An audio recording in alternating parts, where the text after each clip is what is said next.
What's going on? Lee Constantinou back for part 2 of my common training myths debunked. Part 1 was all about training, and yes, I'm back with part 2, which is even more training myths that you'll read on the internet, that you hear from guys at the gym, and you'll see people doing.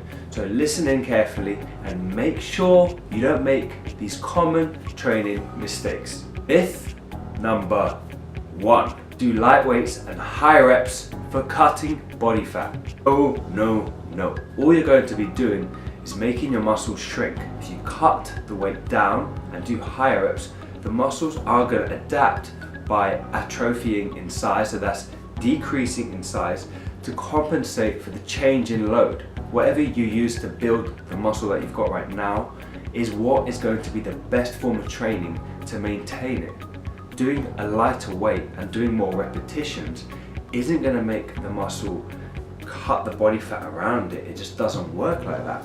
You need to continue training with a high intensity, so that is using higher loads and working between 8 and 12 repetitions, because this is going to stimulate the muscle to try and grow even whilst you're in a deficit. You can't necessarily build muscle in a deficit, but you want to train with the intention of doing so. So training with the same intensity, the same heavy lifting that you used to build the muscle you have right now is the same way you want to train to lose body fat, because this is what's going to maintain your muscle mass during a cut. Now, you don't want to lose all your gains and just be thin, do you?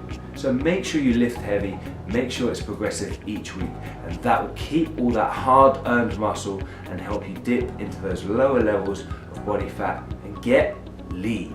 Myth number 2. Heavy weight training is bad for your joints. Most forms of exercise are going to be bad for your joints if you don't exercise safely, effectively, and warm up thoroughly. Running outside is bad for your knees. If you run and you don't warm up, you're most likely going to get some knee problems.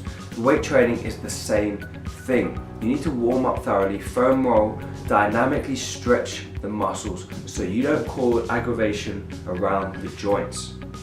You also want to focus on recovery, taking those natural anti-inflammatories like omega-3 fish oils to help support recovery and decrease inflammation in your joints. Heavy weight training can be damaging to your joints if you're not lifting safely and effectively. If you're rushing through movements, overextending your joints, then you're very likely going to cause joint problems. But if you perform exercises with good control and movement, then you're very likely going to protect the joints and just isolate the muscles. Heavyweight training isn't bad for your joints unless your technique isn't on point, you're not thoroughly warming up, and you're not recovering with those natural anti-inflammatories. Look after your joints, make sure you warm up and cool down thoroughly. Myth number 3. Running is the best form of cardiovascular exercise. No, it is not. The best form of cardio is the cardio that you enjoy. Now, if you enjoy running, then great, it is good for you. If you don't enjoy running, then you don't need to do it. I'm not a runner, I'm not a big fan of running, but I enjoy walking, I enjoy power walking, so I would go and do that. If you enjoy cycling, then you can do your cardio exercise through that. I enjoy using the cross trainer in the gym as well, so using my arms as well as my legs. The best form of cardio exercise is the one that you enjoy to do.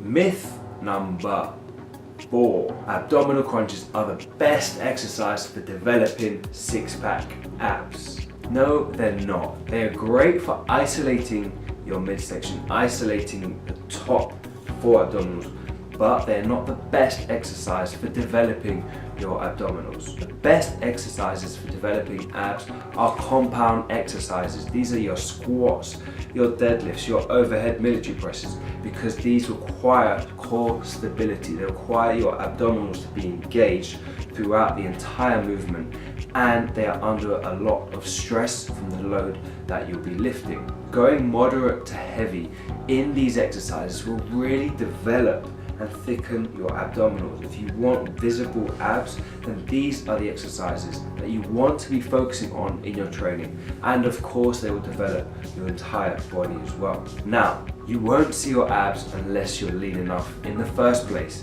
So you can isolate and train your abdominals, but you're only going to see them once your body fat levels are lower, you're eating in a deficit to reveal all that hard work you've been putting in to see those abs. Don't expect to see your abs unless you are dieting and you're eating in a deficit, but what you can do is focus on building them up before you get yourself lean. Another really good exercise if you want to isolate them is hanging leg raises or hanging knee raises. This exercise is great for developing the lower abdominals and the middle midsection as well, because you're using your legs as a load throughout the movement to put resistance into the abs.